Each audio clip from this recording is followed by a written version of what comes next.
J'ai un très bon message pour vous qui va vraiment vous déstabiliser, mais qui, je crois, est essentiel. Maintenant, vu qu'il y a 2 sessions, je fais quoi? Je le prêche maintenant, je le prêche ce soir. Je sais pas comment on va voir les choses. Peut-être que je le coupe en 2, mais celui qui n'est pas là ce soir, il va se dire, mais mince, je fais comment pour avoir la suite? Hein? C'est pourquoi vous êtes tous là ce soir. Amen. C'est obligatoire. Sinon, tu vas repartir avec une sensation un peu d'inachevé. Qui a dit ça? Là, sensation d'inachevé. Parce que ce message va modéliser quelque chose dans ta vie. Amen. J'étais en Côte d'Ivoire la semaine dernière. C'était trop bien. On va se laisser porter. Moi, je vais vous parler un peu des témoignages comme ça. J'étais en Côte d'Ivoire, c'était trop puissant. Dieu m'amène de plus en plus à bouger, à voyager. Et je rends gloire à Dieu pour ça parce que c'est tellement bon de vivre la mission. Et tout a commencé par une chaîne YouTube. Je ne sais pas si vous vous rendez compte de la puissance des réseaux sociaux. Hein. J'ai été formé dans le ministère. Et à un moment, le Seigneur commençait à me mettre des messages sur mon cœur. Je disais, bon, j'étais là-bas, à la batterie, en train de servir dans l'église. Je disais, Seigneur, c'est bien le ministère prophétique, mais à un moment, hein, je suis toujours derrière la batterie. Et j'avais commencé à avoir beaucoup de messages sur mon cœur. Et à un moment, le Seigneur a parlé et il a dit, il faut que tu libères ces messages sur YouTube. Je dis, ah bon. Donc j'ai ouvert YouTube, commencé à prêcher, à annoncer les visions, les choses que le Seigneur me mettait à cœur. Et boum, tout a explosé. La visibilité, ça a engendré que beaucoup de personnes ont commencé à suivre ce ministère. Ça a engendré des partenaires, ça a engendré une visibilité qui fait que j'ai commencé à avoir des invitations. Puis les invitations ont donné d'autres invitations. Puis ces invitations-là ont fait encore une plus grande visibilité. Et puis aujourd'hui, on est là. On est là 4 ans après avoir été ordonné dans le ministère. Et on vit un miracle. Déjà, premier miracle. Un prophète blanc. Désolé, mais il faut le dire à un moment. Premier miracle. Parce qu'aujourd'hui, vraiment, j'ai beaucoup voyagé, j'ai été dans des conférences, j'ai été voir les hommes de Dieu qui sont un peu comme les plus loin de la planète, ceux qui ont les plus gros ministères. Je les ai rencontrés, ils ont prié pour moi, etc. Bref. Et force est de constater que le prophétique est quelque chose qui explose dans le continent africain. C'est très facile pour eux. J'ai dit, ils font comment? Aux États-Unis, dans les Amériques, on va dire comme ça, c'est un autre prophétique. Un prophétique très différent. Quand on écoute les Cindy Jacobs, les Chuck Pierce, les grands prophètes, les Bob Jones, tout ça, ils prophétisent beaucoup sur les événements, l'actualité, les nations, où ils vont prendre ta main et ils vont te dire « Ainsi parle l'Éternel et tu dis gna gna ». Tu dis « Ils sont forts ». Et en Afrique, c'est l'inverse. Ils vont te dire « Toi, tu t'appelles comme si hier tu as mangé des pâtes ». Tu dis « C'est fort, mais en même temps, ça sert à quoi? Parce que je sais que j'ai mangé des pâtes. » Tu vois? C'est un prophétique différent. Et moi, je suis au milieu, en France. Et on fait quoi, Seigneur? On puise un peu des deux et on avance. Et j'ai trouvé ça remarquable de voir, parce que c'est comme ça qu'on m'appelle. J'ai rencontré beaucoup de prophètes, qui sont aujourd'hui de très grands prophètes, en Afrique, qui viennent travailler en Europe. Et ils me disent, mais toi, un prophète blanc, quoi. C'est particulier. Et les prophètes blancs, surtout, qui voient dans l'esprit. Si on en connaît des prophètes, le canal, il est un peu bouché, hein. Premier miracle. Le deuxième, jeûne. Jeûne. Dieu est en train de lever une jeunesse en France très, très, très puissante. Il y a de plus en plus de jeunes qui arrivent dans l'église. Moi, je connais des pasteurs aujourd'hui dans leurs églises, ils vivent que des mouvements de jeunes qui arrivent.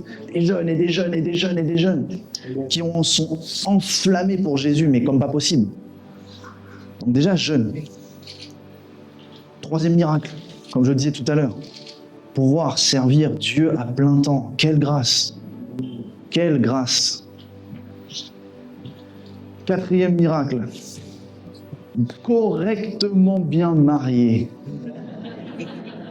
Jeune marié, bon, ça c'est à la base, c'est un truc un peu des anciennes générations, ceux qui se mariaient tôt. Aujourd'hui, on avait tendance à voir que ça commençait à se décaler, le mariage. Mais quand c'est bon, quand c'est propre, quand c'est stable, quand tu sais que c'est la bonne personne, pourquoi tu vas attendre? On y va. Et c'est ça que j'aime avec le Seigneur, c'est que Dieu est un Dieu qui aime équilibrer les choses. Il aime équilibrer. Et il aime surtout être le point de ton équilibre. Quand on parle de cette pierre angulaire, visualise un peu un triangle sur lequel on poserait un plateau et il faudrait être en équilibre dessus. Il y a même un truc qui s'appelle, je ne sais plus comment ça, t'as une planche, t'as un truc rond dessous là, puis tu vois ce que je veux dire ou pas? Être en équilibre sur Jésus, c'est tellement bon et c'est tellement important. Vous savez que beaucoup de personnes, dans leur vie, ils ont la foi, ils ont l'amour, ils croient que Dieu agit, ils vont à l'église, mais pourtant, ils vivent un déséquilibre. Il y a des choses qui sont complètement bancales dans leur vie. C'est parce que Jésus n'est pas au centre de tout. Jésus doit être au centre de toutes choses. Amen? Amen? Amen? Je vais le faire autant de fois que tu ne vas pas vraiment le vivre ton Amen. Amen? Voilà. Donc pour ceux qui ne me connaissent pas, je m'appelle du coup Aymeric, le ministère La Voix Prophétique. J'ai 29 ans, je suis marié, j'ai un enfant, tout va très bien, gloire à Dieu. On vit des combats qui secouent, mais en tout cas qui nous changent et qui nous bonifient. On devient un peu comme un bon vin. Vous voyez, plus le temps passe, plus on devient bon. Mais il ne faut pas qu'il y ait des mauvais dépôts. Alors, on va vraiment se laisser porter. Et ce séminaire-là va vraiment déboucher vos cœurs. À une seule condition. Je répète. Disposez-vous à ce que Dieu le fasse. Amen. Un message révolutionnaire, un message qui change les choses. Un message qui change la perception des choses.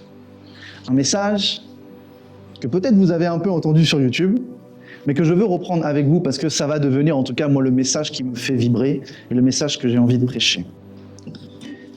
Qui est l'épouse de Christ? Qui est l'épouse? Parce que la parole de Dieu nous dira qu'il y a l'épouse et l'esprit qui disent viens au Seigneur, qu'on appelle aussi l'époux. Et si je vous trace un petit peu la chronologie des choses, et je ne suis pas là pour chercher à démontrer si ce que je dis est vrai ou pas vrai, je crois que c'est la saine doctrine, et c'est à vous ensuite d'être convaincus par cela. Il y a l'enlèvement de l'Église. Amen? Non, parce qu'il y en a qui ne croient pas. Mais parce qu'il y a différents types d'enseignements. Et il y en a ensuite qui vont chercher à savoir où est-ce qu'il est, à quel moment, avant, pendant, après la tribulation. Parce qu'on va définir une chronologie. Il y a eu l'Ancien Testament, puis le Seigneur vient, qu'on appelle le oint retranché. Cela correspond à toutes les prophéties qui ont été données par Ésaïe, prophète Daniel, qui nous annonce qu'un Messie doit venir. Un libérateur doit venir. Principalement pour le peuple juif hébreu. Mais dans le plan de Dieu, Dieu avait prévu que ce oint soit le libérateur de l'ensemble de la création.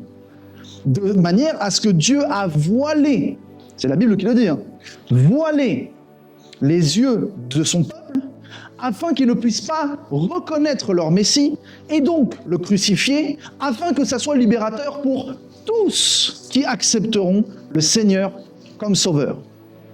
On est d'accord? Suite à ça, s'ouvre ce qu'on appelle l'ère de l'Église, ou le temps de la grâce. Et il faut comprendre que ce temps-là, bibliquement parlant, dans la chronologie de la fin des temps, n'existe pas. C'est-à-dire que la chronologie des temps de Dieu, c'est ce qu'on appelle les 70 semaines qui ont été prophétisées par le prophète Daniel. les 70 semaines du temps de la libération jusqu'au oint qui est arrivé à la 69e. Et une semaine correspond dans la prophétie à une année. Donc une semaine, 7 jours, 7 ans. Ce qui nous amène à comprendre que les 7 ans de tribulation qui doivent arriver, cette grande période de 2 fois 3 ans et demi, une période de 3 ans et demi où il y a l'Antéchrist, qui annonce une fausse paix, une fausse sécurité, avec un gouvernement mondial, une monnaie unique et une religion unique. Puis après ces 3 ans et demi, vient Armageddon, la grande guerre, la grande destruction, on va dire, qu'on voit dans l'Apocalypse. Guerre nucléaire, comète qui tombe du ciel, le soleil qui s'obscurcit, la lune qui devient rouge, tout un tas de choses qui se passent pendant cette deuxième période des 3 ans et demi. À la fin de cette période de 3 ans et demi, le Seigneur revient sur le mont des Oliviers, il se présente comme Seigneur et Sauveur, il enchaîne Satan, il le vainc, il va le détruire, du moins l'enchaîner, j'aime bien dire détruire parce que pour moi il n'a vraiment aucun pouvoir, mais il l'enchaîne et il y a le règne pendant 1000 ans, qu'on appelle le millénium. Puis à la fin de ces 1000 ans, tout le monde monte devant le grand trône blanc, le grand jugement divin, le jugement final, et là on se retrouve à être jugé par Dieu, et ceux qui sont en Christ à droite, ceux qui ne sont pas en Christ à gauche, séparation des brebis et des boucs, et donc du coup, jugement de Dieu, qui va dans l'éternité avec lui, qui va dans l'éternité en enfer. Ça va la chronologie ? C'est important de la préciser. Du coup, la dernière semaine, donc ces derniers 7 ans qui doivent arriver, cette grande période de tribulation annoncée dans l'Apocalypse, en vérité, c'est la dernière semaine manquante à la prophétie du prophète Daniel. C'est la 70e semaine. Sauf que, si on suit la logique des choses, cette semaine, ces 7 ans auraient dû se passer juste après le oint retranché, après la 69e semaine, parce que c'était la suite logique. Sauf que le Seigneur, en ouvrant ses bras larges à l'humanité, il a fait une pause dans le temps de cette chronologie. Et on en arrive à avoir le temps de l'Église, le temps de la grâce. Mais il faut que cette dernière semaine qui a été prophétisée arrive. C'est pourquoi elle arrive après le temps de la grâce et de l'Évangile. Car le Seigneur dira « Mon Évangile durera 2 jours ». À savoir, pour Dieu, 1 jour égale 1000 ans. Donc 2000 ans. Et nous avons toute la chronologie. L'Ancien Testament, le Seigneur, puis un trou dans l'espace-temps, 2000 ans d'ère de l'Église, pas compris par le peuple juif, et ensuite la dernière semaine qui devait arriver après la 69e se positionne pour au final être un jugement sur toutes les nations, et pas juste sur Israël. Parce que les nations seront jugées pour le mal qu'elles ont commis. C'est pourquoi il est très important de différencier la colère de Dieu de sa justice. Dieu n'est pas un Dieu de colère. Dieu n'est pas un Dieu en colère. Ceux qui croient que Dieu est un Dieu colérique, ils se trompent, ils ne connaissent pas Dieu. Dieu est un Dieu d'amour, un Dieu de miséricorde, lent à la colère. Et sa colère ne dure pas pour toujours. Maintenant, parce qu'il est juste, il doit exercer une justice sur le mal qui a été fait dans les nations et dans le péché qui demeure dans ceux qui ont rejeté Christ pour les sauver et les libérer. Ce qui nous amène à comprendre une chose. La parole dira que le Seigneur revient 2 fois. La première fois sur les nuées, la deuxième fois sur le mont des Oliviers. Donc effectivement, il y a bien un retour du Seigneur. Maintenant, savoir exactement quand, ça c'est une question doctrinale. C'est une question de point de vue. C'est une question un peu de conviction. Mais la Bible, c'est la Bible. Ensuite, je laisse le Saint-Esprit vous convaincre. Moi, je suis aujourd'hui de ceux qui croient parfaitement, comme le dit 1 Thessaloniciens chapitre 5, verset 9, la coupe de la colère ne nous est pas destinée, mais nous sommes prédestinés au salut en Jésus-Christ. Éphésiens chapitre 1, versets 3, 4, 5, 6, où il est question de « Vous avez été en Dieu prédestinés avant la fondation de ce monde à être des enfants d'adoption par Jésus-Christ selon son bon plaisir. » Donc si avant que le monde existe, le monde, tout ce qui s'est passé depuis 6 000 ans, 10 000 ans, tout ce que vous voulez, toute l'existence, avant même que la Terre ne paraisse, nous étions déjà vivants en Dieu et prédestinés, choisis à être en Jésus-Christ. Donc ça nous amène une grande question. Comment, aujourd'hui, si Dieu nous a aimés avant même la fondation de ce monde, en sachant absolument tout, y compris nos péchés, nous qui avons reçu l'esprit d'adoption et qui crions Abba Père, nous qui sommes sanctifiés par son sang précieux, comment Dieu ne pourrait plus nous aimer? Car la Bible dit, rien ne peut nous séparer de l'amour de Jésus-Christ. Donc une fois que tu as reçu le Seigneur, et surtout une fois que tu es né de nouveau, parce que recevoir le Seigneur, c'est pas juste dire « Seigneur, je crois en toi ». Ça, c'est ce que la parole nous enseigne dans les profondeurs. Ce qui compte, c'est la circoncision du cœur. C'est le fait d'avoir vraiment un cœur totalement donné à Jésus. Si tu as vraiment donné ton cœur à Jésus pleinement, alors tu es considéré comme quelqu'un qui est né de nouveau, qui marche en nouveauté de vie. Tu es une nouvelle créature, alors tu es sauvé. Amen. C'est le plus grand des miracles. Le plus grand des miracles, c'est que celui qui est saint est décidé de venir vivre en nous. Décidé de venir vivre en nous. Le plus grand des miracles, c'est pas la guérison, c'est pas la prophétie, c'est pas la délivrance. Le plus grand des miracles, c'est Christ en nous. Parce que celui qui autrefois était présent dans le temple de Jérusalem, qui lorsque le souverain sacrificateur se présentait qu'une seule fois par an, n'avait que 1 seul % de péché dans sa vie, il mourait instantanément. Dieu ne tolérait pas le péché. Mais nous, aujourd'hui, qui non seulement avons péché, et qui malheureusement, oui, péchons encore. Celui qui me dit qu'il ne pêche pas, prie pour moi. Parce que tu es un miracle. Nous péchons encore, en acte, en pensée. Toutes tes pensées sont-elles pures à 100%? Sois honnête. Toutes tes pensées ne sont pas pures. D'ailleurs, c'est assez intéressant de voir que des fois, tu peux même être sous l'esprit. Je vais aller loin dans ce que je dis. Ça va secouer un peu des gens. Tu peux même être chrétien, enfant de Dieu, tout ce que tu veux, et être sous l'esprit et l'influence du diable. Tu te lèves le matin, tu te regardes dans le miroir, puis tu dis, je suis vraiment un bon à rien. Tu te réveilles avec des paroles négatives, tu parles de manière négative sur ta vie. Tu es en train de mentir. Parce que tu es en train d'employer un langage que Dieu n'a pas sur toi. Ça veut dire que tu dis quelque chose que Dieu ne dit pas sur toi, donc tu es en train de mentir. Et si tu mens, le père du mensonge, c'est le diable. Comment Jésus, plutôt, comment Pierre, l'apôtre Pierre, à un moment donné, il a pris une claque en mots, mais une claque que moi, j'aurais vraiment pas aimé prendre. C'est le Seigneur qui lui dit « Arrière de moi, Satan ». T'imagines ? Tu es un disciple le plus proche de Jésus.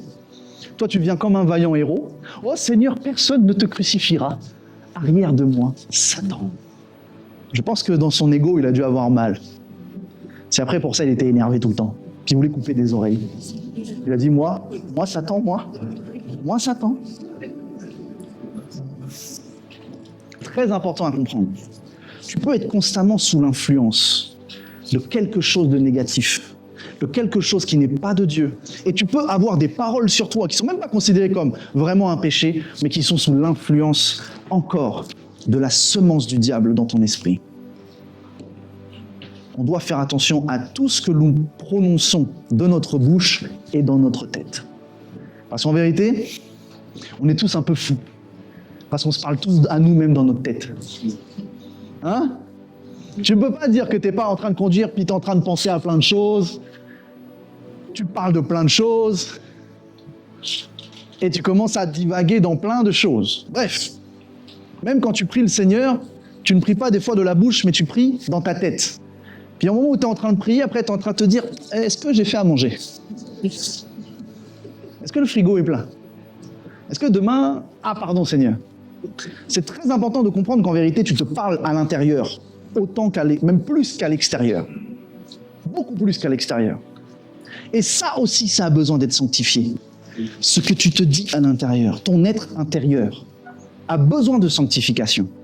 Mais, grand miracle de Dieu, le sang de l'agneau a coulé à la fois sur ton corps, dans ton âme et dans ton esprit, afin d'être pur, d'être saint, et que celui qui est saint puisse vivre en toi. Car la parole de Dieu dit que les ténèbres et la lumière ne peuvent cohabiter. Donc forcément, si le Saint-Esprit vient vivre en toi, c'est que forcément, le lieu a été nettoyé. Maintenant, c'est à toi de le garder propre. C'est ça l'importance de la sanctification. C'est pas de faire en sorte de croire que Dieu ne peut pas vivre avec toi ou en toi à cause de ce que tu fais, mais de dire parce que Dieu est en moi, je vais pas sauter dans cette flaque de boue. Parce qu'il y en a, ils aiment bien. Et après, ils se disent Seigneur, lave-moi. C'est bien de le faire. C'est bien de croire que Dieu te lave. Mais c'est mieux aussi de ne pas sauter dans ce qui te souille, de ne pas sauter dans ce qui te pollue. Parce que dans tous les cas, la Bible dit que tu es vêtu d'une robe blanche. Tu es vêtu de la robe blanche. Maintenant, garde-la propre. Mais ce n'est pas parce que tu sautes dans la boue que la robe blanche t'est retirée. Ça, c'est important. Ce n'est pas parce que tu sautes dans la boue que la robe t'est retirée. La robe, elle est toujours avec toi, mais elle est sale. Et c'est cette saleté qui déterminera ta position au ciel.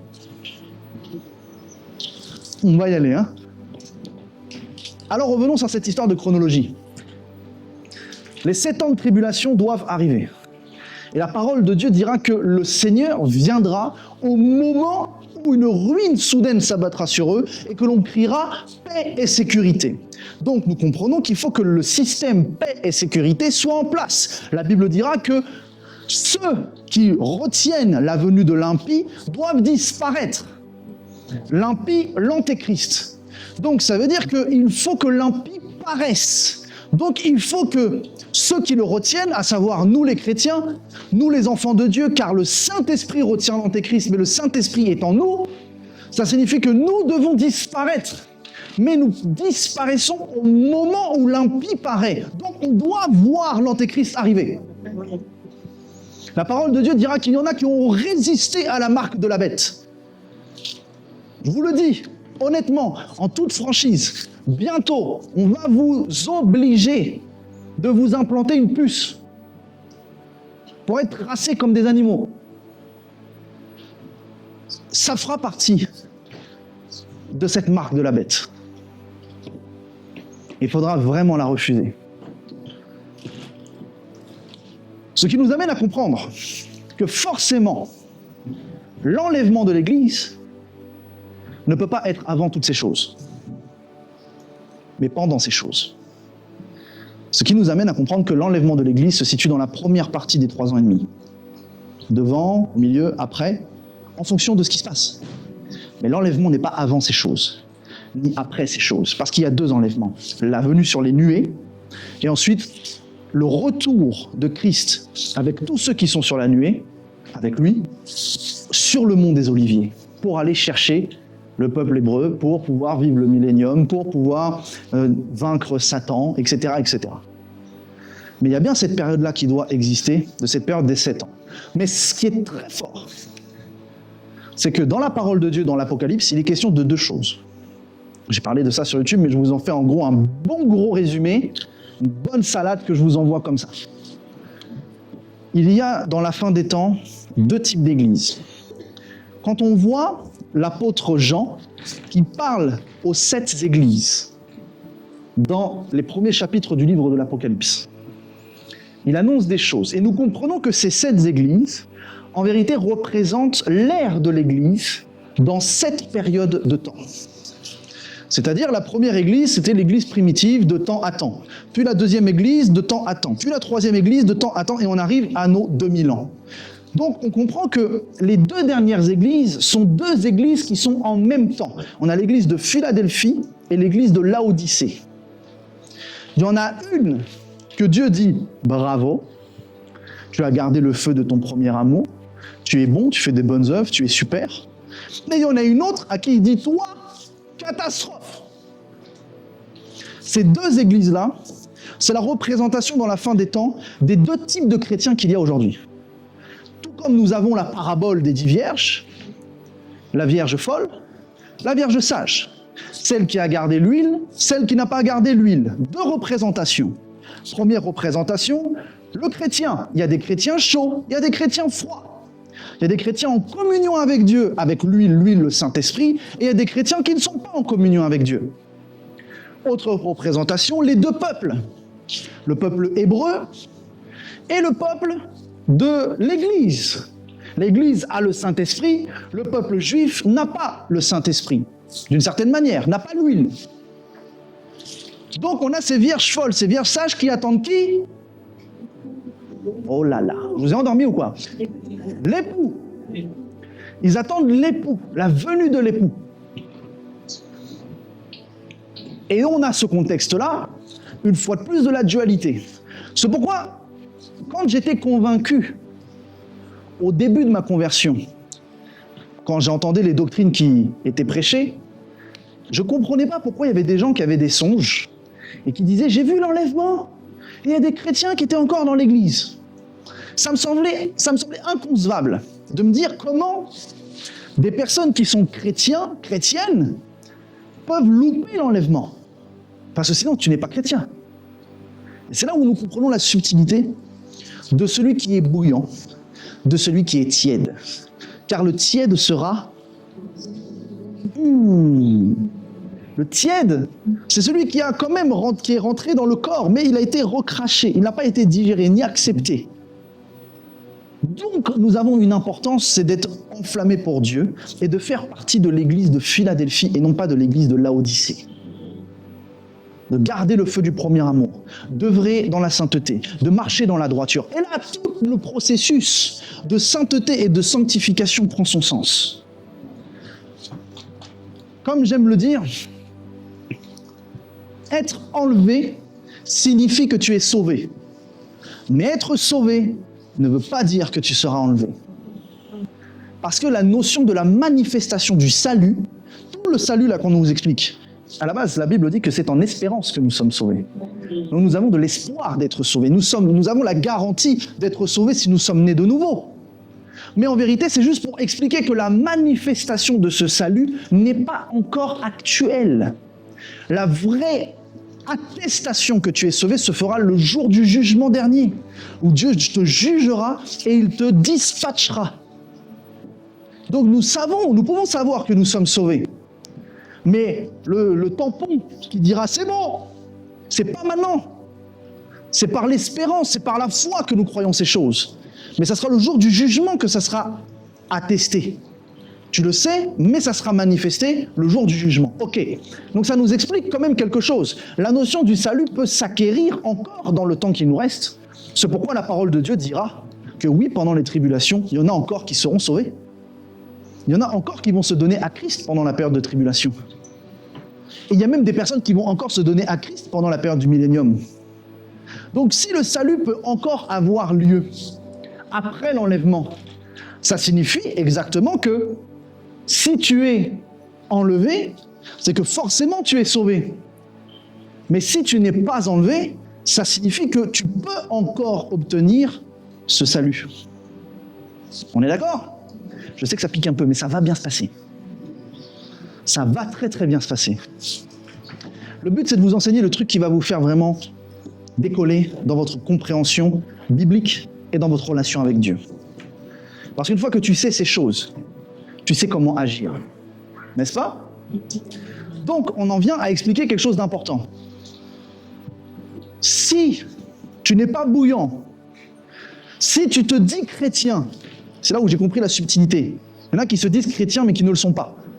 C'est pas parce que tu te dis être chrétien parce que tu as grandi dans une famille chrétienne, c'est pas parce que tu te dis chrétien parce que tu vas à l'église, ce n'est pas parce que tu crois en un Dieu supérieur ou en une force suprême que tu es enfant de Dieu.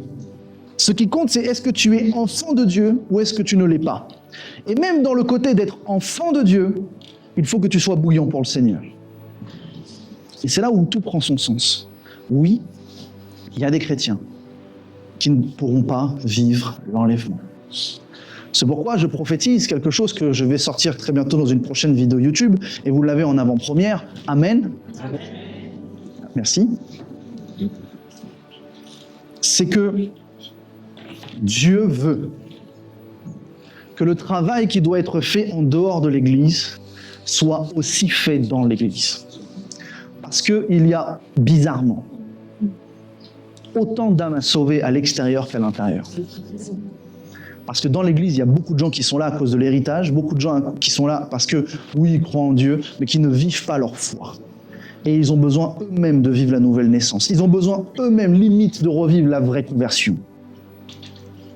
Ou de retrouver du moins le feu du premier amour. Et ça, c'est important. Dans l'Église, il y a des tièdes. Dans l'Église, il y a des froids. Et il faut aussi aller leur parler. Donc Dieu est en train de faire un mouvement où il pousse beaucoup de personnes à aller chercher à l'extérieur, parce que ça, c'est notre mission, aller sauver les âmes. Mais il y a aussi un travail qui doit être fait à l'intérieur de l'Église. Et ça rejoint parfaitement, pour ceux qui ont vu une vidéo que j'ai sortie, où je partage que lors d'un temps de prière, le Seigneur m'est apparu et j'ai eu une vision en étant ravi en esprit. Et j'ai vu cette vision du Seigneur qui était devant la porte de son royaume, porte grande ouverte, prêt à aller sur terre pour aller chercher ceux qui sont bouillants. Et le Seigneur, les pans de sa robe étaient tendus, étaient comme aspirés par la terre, et lui, il résistait pour ne pas y aller tout de suite. Il s'est retourné vers moi et il m'a dit « Dis-leur que je reviens très bientôt, mais que si je venais maintenant, trop peu seraient enlevés. » Et il m'a parlé et j'ai tout de suite compris que ça parle à la fois pour ceux qui sont à l'extérieur de l'Église, mais y compris ceux qui sont à l'intérieur de l'Église. Il y a beaucoup trop de chrétiens froids, tièdes, qui n'ont plus d'espoir, qui ne vivent plus la foi, qui ne vivent plus la vie en Christ, qui ne sont même plus conscients de à quel point Dieu est présent dans leur vie. Et forcément, si tu rentres dans l'église de Laodicée, tu peux louper l'enlèvement.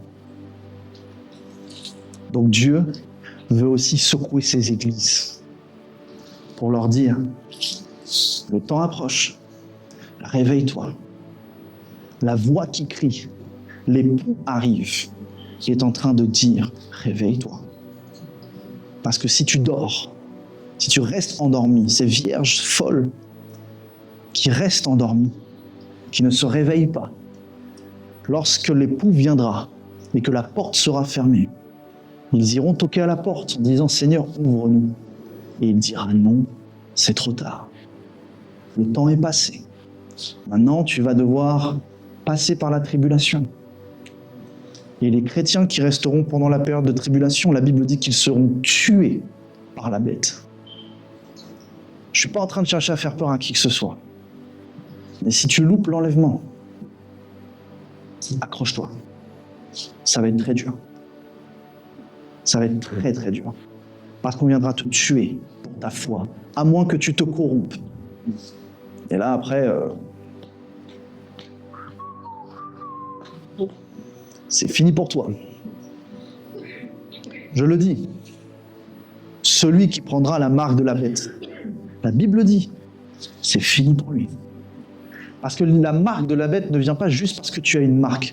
Elle vient avec le système qui te poussera à adorer la bête. Si tu commences à basculer dans l'idolâtrie, c'est fini. Car le diable vient même séduire les élus. Il faut être conscient de la réalité. On ne prêche pas l'évangile juste parce que c'est cool, juste parce que c'est buzz, juste parce que ça fait du bien. On prêche l'évangile parce que là, il faut sauver les gens, en fait. Il faut leur faire comprendre que là, c'est une question de vie ou de mort. À la fois, on nous dit, oui, c'est la mort spirituelle, mais là, en fait, c'est plus qu'une question de mort spirituelle. C'est une question d'existence. Mais si tu es né de nouveau, respire. Oh. Là.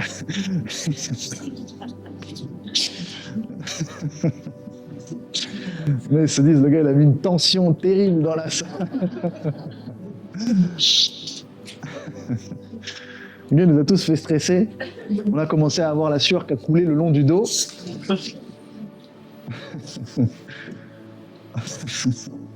Si tu es né de nouveau, sois dans la joie. Ton maître vient te délivrer bientôt. Ton Seigneur vient te chercher bientôt. Mais toi, tu es tranquille. Tu as juste à continuer de l'adorer. Continuer de le chercher. Sois en paix, sois en joie. Jésus revient. Alors, ça nous révèle cette question, c'est qui est l'épouse ? Parce que celui qui va à la rencontre de l'époux, celle qui va à la rencontre de l'époux, c'est pas un morceau de caillou. C'est pas une église. Ah. C'est pas une église. C'est une entité. C'est une personne. C'est la fiancée. C'est la fiancée qui va à la rencontre de l'époux pour se marier. Que tu reçoives le mariage si tu es célibataire déjà. Amen. Ton amen est vide. Amen. Tu dois comprendre qu'on est en train de mettre des fois des titres à des choses qui ne sont pas réelles. Je répète. Ça va, comme ça j'entame mon message. Tout ça, c'était qu'une introduction. Ça, vous êtes accrochés. L'église n'est pas l'épouse. Et si on vous a enseigné ça pendant des années, eh bien, on ne vous a pas enseigné quelque chose de faux, mais on vous a enseigné quelque chose d'incomplet. Et on va y aller. Et tous ceux-là qui avaient les mauvais enseignements, ils sont en train de se dire, punaise, est-ce que je suis vraiment à la bonne place ? Apocalypse, chapitre 21, versets 9 et verset 10. L'apôtre Jean monte en esprit. Il est ravi dans le ciel et il voit tout un tas d'événements et de successions de choses. Puis un des 7 anges qui tenait les 7 coupes remplies des 7 derniers fléaux vint et m'adressa la parole. L'apôtre Jean parle. Et m'adressa la parole en disant, viens, je te montrerai l'épouse, la femme de l'agneau. Et il me transporta en esprit sur une grande et haute montagne. Et il me montra la ville sainte, Jérusalem, qui descendait du ciel d'auprès de Dieu, ayant la gloire de Dieu. L'Église n'est pas l'épouse. On parle de la ville sainte, la Jérusalem céleste. Donc ça signifie que lorsque l'on va monter auprès de Dieu, et que l'on va traverser et vivre ce qu'on appelle les noces de l'agneau, c'est pour la rencontre de l'époux. Puis, à la fin du jugement dernier, quand nous allons aller dans l'éternité avec Dieu, il y a une nouvelle terre, la Bible dit. Une nouvelle terre de nouveaux cieux. Et sur cette terre, à son centre, il y a un endroit spécifique qu'on appelle la Jérusalem céleste. J'ai à la fois une bonne nouvelle et une mauvaise nouvelle. Tu peux être sauvé, ok. Tu peux être enlevé, ok. Tu vas aller au ciel, ok. Mais même si tu es au ciel, ça ne signifie pas que tu es dans la Jérusalem céleste. Parce que seuls ceux qui font partie de l'épouse vont dans la Jérusalem céleste. Parce qu'aujourd'hui, tu fais partie du corps de Christ. Et dans le corps de Christ, il y a une partie qui fait partie de l'épouse. Et on va y venir. C'est très intéressant de le voir. Celui qui amène la gloire, c'est l'époux. C'est l'époux qui est revêtu de gloire. Hébreux, chapitre 1, verset 3, il est le reflet de sa gloire et l'expression exacte de son être, soutenant toutes choses par sa parole puissante. Jean 1, chapitre 14, et la parole a été faite chair et elle a habité parmi nous, pleine de grâce et de vérité, et nous avons contemplé sa gloire. Donc la Jérusalem céleste, il était question de dire qu'elle est venue d'auprès de Dieu avec la gloire de Dieu. Donc nous comprenons que la gloire vient de l'époux. Donc l'époux est glorieux et c'est pourquoi la Bible dira que l'Église doit être une Église glorieuse. Le Seigneur vient chercher une Église glorieuse, pas une épouse. L'épouse est glorieuse, mais l'Église doit vivre l'état de glorification. Elle doit être glorifiée. Le Seigneur vient chercher une Église glorieuse, sans tache, ni ride. On va y venir. Maintenant, effectivement, la Bible mentionne l'Église avec 2 casquettes. La première casquette, c'est ce qu'on appelle le corps de Christ. Lorsque tu es enfant de Dieu, la Bible dira que nous sommes le corps de Christ. Éphésiens chapitre 1, versets 22-23, il a tout mis sous ses pieds et il a donné pour chef suprême à l'Église qui est son corps, la plénitude de celui qui remplit tout en tous.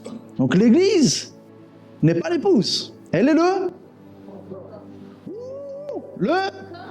le corps de Christ. Éphésiens 4, versets 15 à 16. Mais que professant la vérité dans l'amour, nous croissions à tous égards en celui qui est la tête, Christ. Donc Christ est la tête et nous sommes le corps. 1 Corinthiens chapitre 12 verset 27, vous êtes le corps de Christ et vous êtes ses membres, chacun pour sa part. Chaque croyant est une partie du corps de Christ. Il y en a qui sont l'œil, il y en a qui sont la main. Nous sommes tous membres du corps de Christ lorsque nous sommes appelés Église. Maintenant, deuxième casquette, qui est un peu plus subtile. 2 Corinthiens chapitre 11 verset 2. Car je suis jaloux de vous d'une jalousie de Dieu. Et l'apôtre Paul parle en disant, je vous ai fiancé à un seul époux pour vous présenter à Christ comme une vierge pure. Ok. Donc là, il nous parle de fiançailles. Et que le fait est que nous ayons reçu Christ en nous, le fait d'être enfant de Dieu, nous amène dans une position de corps de Christ, mais dans une relation de fiancé. Donc, d'une certaine manière, nous pourrons dire que l'Église a les deux casquettes. Mais pas vraiment l'Église. Parce que la Bible dira que l'Église, du grec ecclésia, signifie rassemblement de personnes. Donc, nous qui nous rassemblons, formons l'Église. Et nous formons le corps de Christ. Mais nous avons une relation avec Dieu d'époux à fiancé. Donc, la stature de l'épouse, qui est le niveau 2 de la fiancée, le niveau suivant, c'est que de manière relationnelle, tu es comme une fiancée, mais pourtant tu fais partie du corps de Christ. Et c'est là où nous venons dans quelque chose de très spécial et de très puissant que l'apôtre Paul révèle en Éphésiens, chapitre 5, versets 25 et 27. Marie, aimez vos femmes. Il y en a qui ont bien utilisé ça pour... Comme Christ a aimé l'Église. Donc là, il fait un parallèle. Marie, Christ, femme, Église.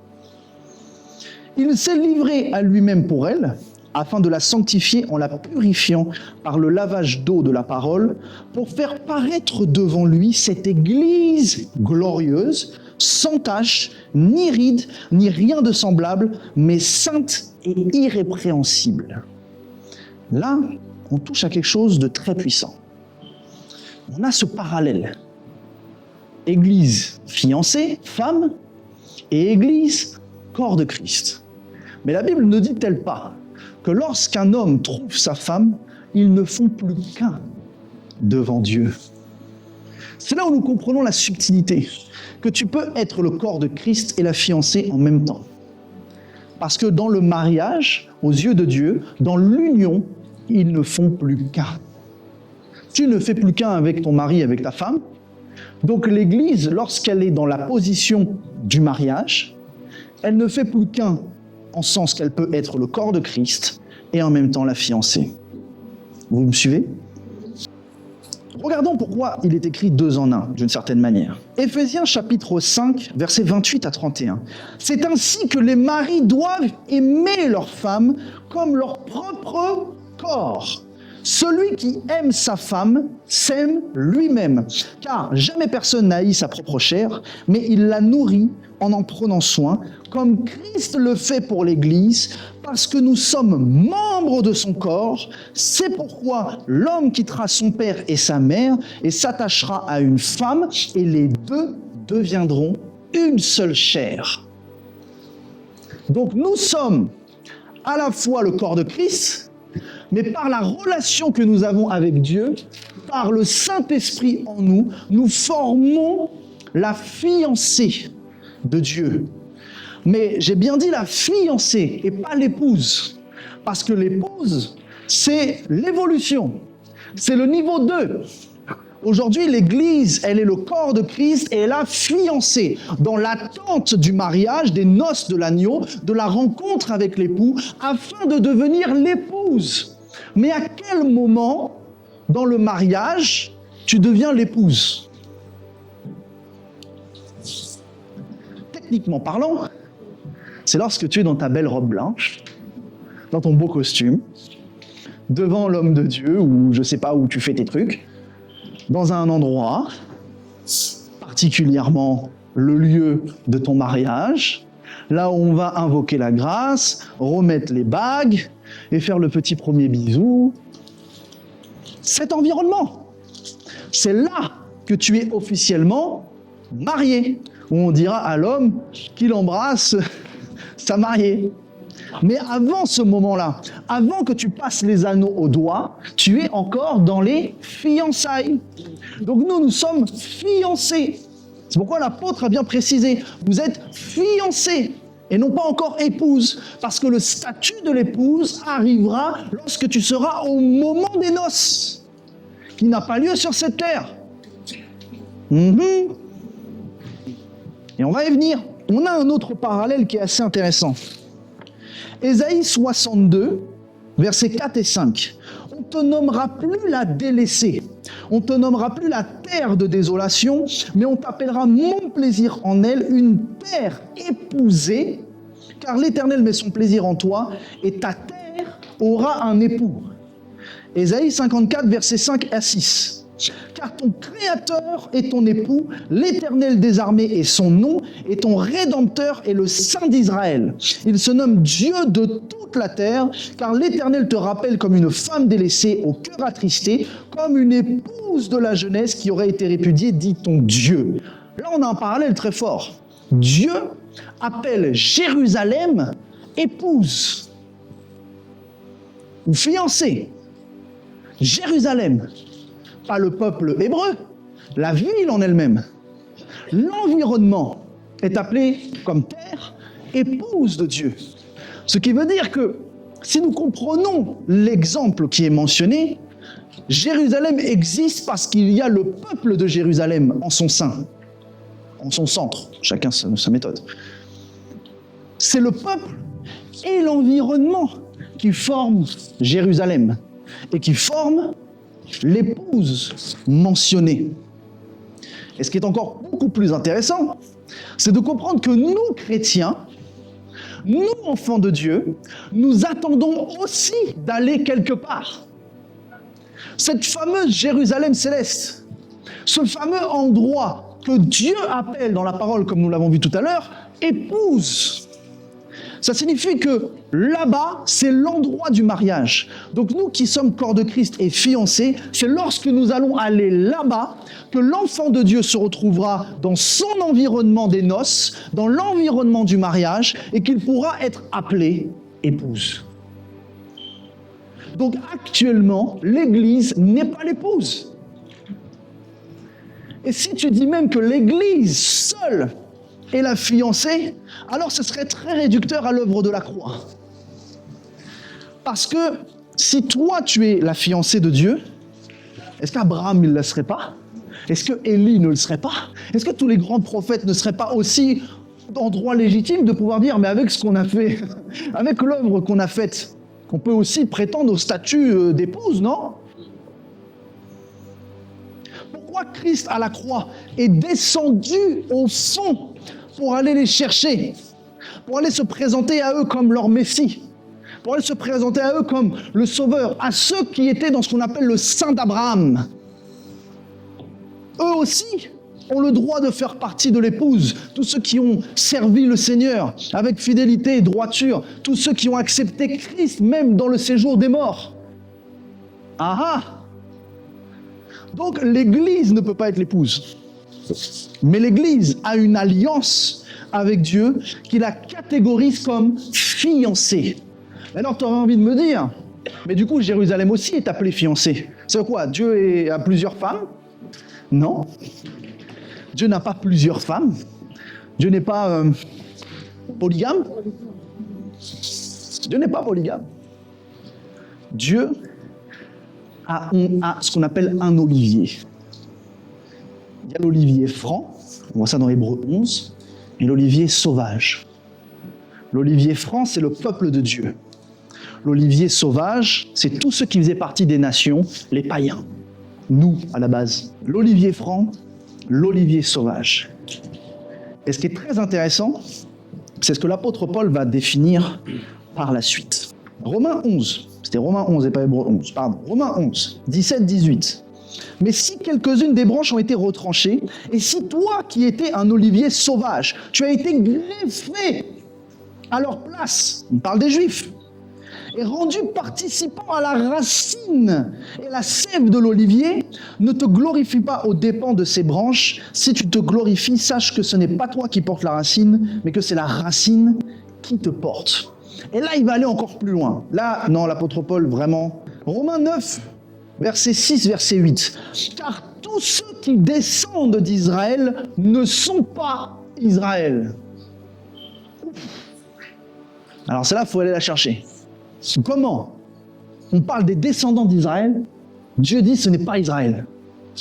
Ils ne sont pas Israël. Pour être la postérité d'Abraham, ils ne sont pas tous ses enfants acquis à Dieu. Mais il est dit, en Isaac sera nommé pour toi une postérité, c'est-à-dire que ce ne sont pas les enfants de la chair qui sont enfants de Dieu. En gros, ce ne sont pas ceux qui sont issus de la lignée, ce ne sont pas ceux qui sont issus de la tradition qui sont appelés enfants de Dieu. Mais ce sont ceux, les enfants de Dieu appelés la promesse, qui sont regardés à la postérité, c'est-à-dire à Christ. Galates 3,7. Les vrais descendants d'Abraham, vu qu'il est question de ça, de savoir qui est descendant d'Abraham. Le vrai Israël, c'est les descendants d'Abraham. C'est ce que la Bible a expliqué. Elle a dit ce ne sont pas les descendants de la chair, les descendants de la tradition.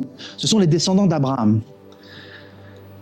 Les vrais descendants d'Abraham sont ceux qui ont partagé sa foi. Reconnaissons donc que ceux qui ont la foi sont fils d'Abraham. C'est pourquoi on appellera Abraham le père de la foi. Ok ? Galates 3, 28, 29. Il n'y a plus ni juif, ni grec, ni esclave, ni libre. Il n'y a ni homme, ni femme, car tous vous êtes en Jésus-Christ. Et si vous êtes à Christ, vous êtes donc la postérité d'Abraham, héritier selon la promesse. Promesse qui était invoquée tout à l'heure dans Romains 9, 6, 8, comme étant la postérité, étant ceux qui ont été prédestinés en Isaac. Ça signifie que le vrai Israël, ce n'est pas l'Israël de la terre, l'Israël de la tradition. Le vrai Israël, c'est tout enfant de Dieu qui est en Christ et qui a été reconnu par le Père, qui a été greffé à l'olivier franc. Vous êtes là? Je sais qu'on est dans c'est un séminaire, non? Séminaire, il dit un peu de profondeur. Romains 2, et là, c'est l'apothéose, c'est la petite cerise sur le gâteau. Romains 2, 28, 29. Le juif, ce n'est pas celui qui l'est en dehors. Le juif, ce n'est pas celui qui l'est en dehors. Et la circoncision, ce n'est pas celle qui est visible. T'as compris? Dans la chair. Mais le juif, c'est celui qui l'est intérieurement. Et la circoncision, c'est celle du cœur, selon l'Esprit de Dieu, et non selon la lettre, la Torah ou l'ensemble des choses. La louange de ce juif ne vient pas des hommes, mais de Dieu. Celle-là, elle est spéciale. Et 1 Pierre chapitre 2 verset 9-10 nous dit « Vous, au contraire, vous les enfants de Dieu, vous êtes une race élue, un sacerdoce royal, une nation sainte, un peuple acquis. » D'où le fait est que c'est le Seigneur qui est venu te prendre, afin que vous annonciez les vertus de celui qui vous a appelé des ténèbres à son admirable lumière. Ça devient très fort de comprendre qu'aujourd'hui, il y a les Juifs de la chair, de la tradition d'Israël, mais Dieu ne les reconnaît pas comme étant les vrais Juifs. Donc ça nous signifie que nous qui avons été une autre fois l'olivier sauvage, nous sommes devenus l'olivier franc. Donc nous, il n'y a plus ni juif, ni homme, ni femme, ni grec, nous sommes devenus le vrai juif, étant déclarés comme étant circoncis de cœur et non selon la chair. Donc si nous sommes le vrai juif, nous sommes le vrai Israël. Et c'est pourquoi l'Église attend l'endroit qui s'appelle la Jérusalem, mais céleste. Parce qu'aujourd'hui, il y a la Jérusalem physique, mais la Jérusalem physique, qui était autrefois selon une promesse de fiancée, nous comprenons que tout ce qui existe dans le visible sort de l'invisible. Ce qui signifie que la parole dira, sur terre, ce ne sont que les l'ombre des choses à venir. Donc la représentation du Jérusalem physique est l'ombre de cette représentation de la Jérusalem céleste. Mais celui qui va aller dans la Jérusalem céleste, c'est pas celui qui est juif de tradition, c'est celui qui est juif de cœur. C'est celui qui est circoncis. Pour expliquer que Dieu n'a pas deux femmes. Il n'a qu'une seule femme, Israël. La montagne de Sion. La Bible dit... La Bible ne dit-elle pas que vous êtes la lumière de ce monde, placée sur la sainte montagne de Dieu, et que cette lumière ne doit pas être mise sous le boiseau, peu importe. Tu es la lumière de Dieu. En vérité, tu es Israël. Tu es enfant de Dieu. Tu es dans l'olivier franc. Tu as été greffé. C'est pourquoi, en fait, il n'y a qu'un seul moyen d'aller à Dieu le Père. Que tu sois juif de tradition, ou païen, ou autre chose. Tout cela ne mène pas à Dieu. La seule chose qui mène à Dieu, c'est de comprendre l'alliance. L'alliance qui a été faite en Jésus-Christ, par Jésus-Christ. Ce qui fait que le juif de tradition a aussi besoin de passer par cette alliance pour aller auprès de Dieu. Amen. Donc il n'y a pas deux épouses ou deux fiancées, il n'y en a qu'une. C'est juste que le seul moyen d'y aller, c'est de faire partie de la fiancée, et pour faire partie de la fiancée, il faut être en Christ. Il faut faire partie de la promesse faite à Abraham. C'était pour justifier que Dieu n'est pas polygame. Hein. Alors, si l'Église est la fiancée, si l'Église de Jésus-Christ, en fait, l'Église, c'est pas les chrétiens, c'est tous ceux qui croient en Jésus. Et que tu sois, comme la Bible dit, juif, grec, hébreu, orthodoxe, chrétien, indien, latin, américain, peu importe ce que tu es, peu importe ce que tu crois. Si tu veux faire partie de l'alliance de Dieu, nul ne va au Père que par Jésus-Christ. C'est le point de contact de l'alliance, c'est le point de contact de la rencontre avec Dieu. Et ça, c'est puissant. C'est très puissant de comprendre que tu ne peux pas te définir comme Dieu ne t'appelle pas. Beaucoup de gens pensent être l'épouse de Christ alors qu'ils ne le sont pas. Vous êtes la fiancée, mais vous êtes à la fois aussi le corps de Christ. Et vous êtes en attente de devenir l'épouse.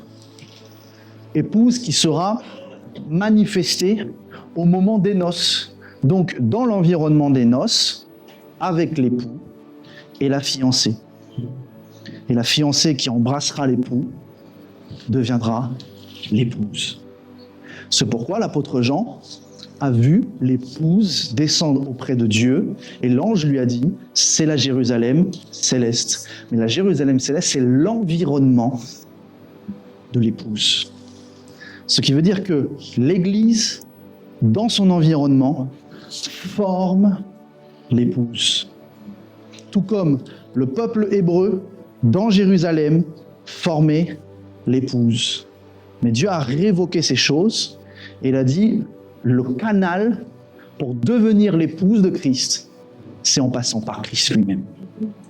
C'est pourquoi la Bible dira qu'il a tout réconcilié en lui, tant ce qui est sur la terre, tant ce qui est sur le ciel, dans le ciel, et que tout doit passer uniquement par lui seul. Le message est bon? Le message passe? Alors acclame le Seigneur.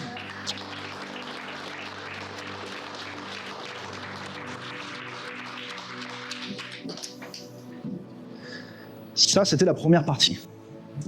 Ce soir, je vais aborder la deuxième partie. Une deuxième partie qui est beaucoup plus profonde et qui est encore beaucoup plus intéressante. Parce que là, j'ai abordé l'environnement des noces, la fiancée. Mais la fiancée, la Bible dit qu'elle doit se préparer à la rencontre de l'époux. Comment la fiancée se prépare? Qu'est-ce qu'elle revêt? Et ce qu'elle revêt, qu'est-ce que c'est pour Dieu? Et si vous comprenez ça, vous allez comprendre pourquoi vous devez marcher dans la sanctification. Pourquoi vous devez être propre devant Dieu. Pourquoi vous devez être bouillant. C'est tout ce que je vais vous expliquer ce soir qui va définir votre relation avec Dieu après. Et ça, c'est fort. Et ça, c'est un message qui est pour moi très important. C'est un message qui est tellement puissant.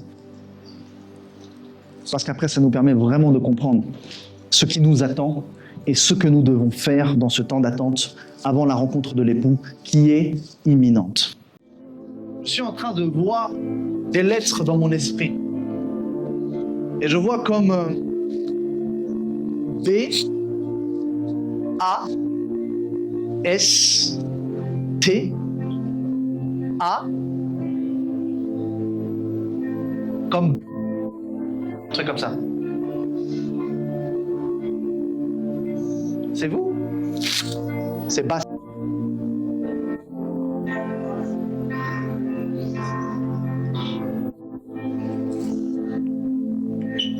B-A-S-T. Tu peux acclamer Dieu parce qu'il sait parler, hein?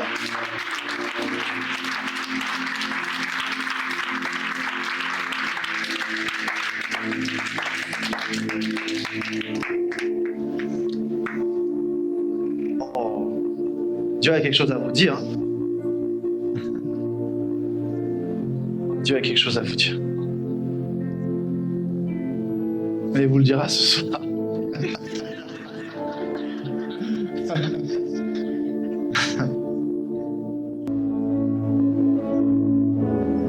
Tout à l'heure, dans mon esprit, le Saint-Esprit m'a permis de pouvoir identifier un nom. Et j'ai donné le nom avec les lettres en disant B, A, S, P. Et le Saint-Esprit a identifié les personnes qui sont dans la salle. J'aimerais pouvoir démarrer en prophétisant sur vous, afin que le ciel s'ouvre un peu. Est-ce que vous êtes là? Venez devant, s'il vous plaît.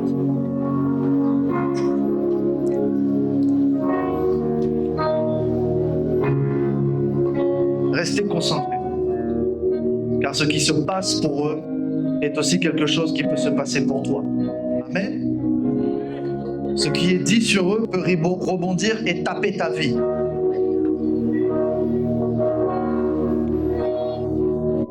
C'est ton nom. Et vous êtes mariés. Dieu me parle en me disant de vous dire: là où est l'Esprit du Seigneur, là est la liberté. Parce que vos vies sont captives. Vos vies sont captives. Vos vies sont captives. Et vous avez été victime dans le monde spirituel d'une attaque qui est venue à cause de l'œuvre de Dieu qui est dans votre vie. Vous êtes un couple pastoral et vous êtes en Belgique, c'est ça? Okay. Là où je veux en venir, c'est que l'œuvre que vous portez est une œuvre qui est combattue à cause de plusieurs événements. Première chose que je vois dans le monde de l'esprit, le pays dans lequel vous êtes, c'est un pays corrompu. Et donc, tout ce qui va être œuvre de Dieu, qui va vouloir s'implanter là-bas, sera d'entrée de jeu combattu. Deuxième chose, votre mariage est combattu. Et à cause de l'œuvre que vous devez faire ensemble, le mariage a été combattu. Troisième chose, la sorcellerie a voulu vous atteindre. Vous avez vécu une attaque dans la sorcellerie que je vois venir des membres de votre église. Il y a des membres dans votre église qui sont comme un conseil un peu autour de vous. Tu as un conseil autour de toi un peu. Et il y a 3 personnes dans ce conseil. Et dans ce conseil, je vois une sorcellerie qui est montée contre toi à cause du ministère, parce que cette personne dit « ça devrait être moi le pasteur de l'église ». Et la sorcellerie qui est montrée contre toi, elle a juste pour but de te mettre dans la confusion pour vous séparer tous les deux. C'est pourquoi, toi, tu as l'impression que ta femme te persécute et qu'elle persécute l'œuvre de Dieu. Mais elle est victime d'une attaque de la sorcellerie. C'est pourquoi son esprit, même toi, tu t'es posé la question à Dieu, mais est-ce qu'elle est atteinte à folie, Jézabel, des choses comme ça? Tu as prié pour dire ça. Dieu, est-ce que c'est Jézabel qui attaque le ministère? Je te le dis que ce ne l'est pas. Ce n'est pas Jézabel. C'est une attaque dirigée contre elle, qui, à travers elle, cherche à t'atteindre toi. Là où je veux en venir, je vois le chiffre 3. Et quand je vois le chiffre 3, le Seigneur me parle en me disant que l'œuvre, elle a commencé comme il y a 3 ans. Ok. L'œuvre, elle a commencé il y a 3 ans. Et lorsque je vois que l'œuvre, elle a commencé il y a 3 ans, il y a une forte ascension dans votre église qui a démarré très vite. Parce que tu es oint. Et lorsque tu es oint,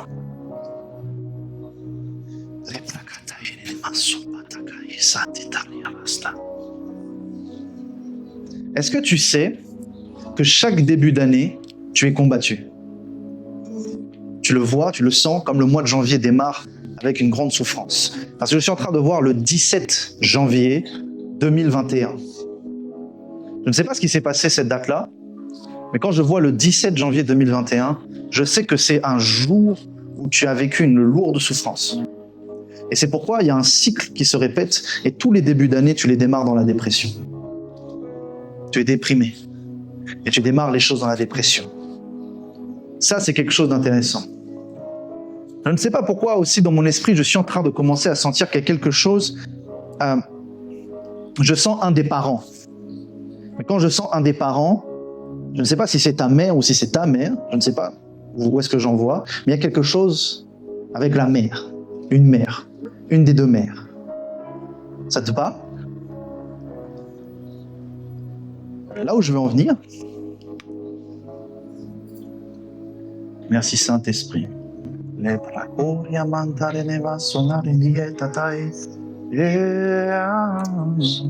Comment est la relation avec ta mère? Est-ce qu'elle a totalement accepté cet homme? Je t'explique. Tu vas prier et tu vas voir que non. Permets-moi de te dire, ta mère est très forte. Forte dans la vie, mais très forte pour cacher ses émotions. Et ça, tu lui as toujours dit. Elle se cache derrière une apparence. Elle a une apparence d'une personne qui semblerait toujours être dans la joie, toujours être dans se sentir bien, mais intérieurement, elle est extrêmement troublée. Et il faut savoir que ta mère s'est posé la question si cet homme était vraiment le bon pour toi. Tu lui demanderas que le diable ne sépare point ce que Dieu a uni. Que toute sorcellerie, que toute attaque diabolique, que toute méchanceté des hommes, si tu dois vivre une épuration dans ton église, c'est maintenant. Tous les esprits humains qui s'élèvent contre l'autorité sont maintenant chassés de ce lieu. Que Dieu t'aide dans la restauration de ton cœur. Car tu as besoin de vivre une délivrance. Arrête d'avoir peur. Arrête d'être anxieux, dit le Seigneur. C'est moi qui ai ta vie entre mes mains. C'est moi qui prends soin de toi, dit le Seigneur. Tu as toujours toujours eu ce souci de confiance en toi. Mais si je suis ton Dieu, laisse-moi prendre le contrôle de ta vie. Arrête de tout contrôler. Yes. Fais confiance à l'œuvre que j'ai placée entre tes mains. Ne rejette pas ton épouse, mais accueille-la comme une aide, car je la transforme de jour en jour. Je te oins d'une huile fraîche. Reçois.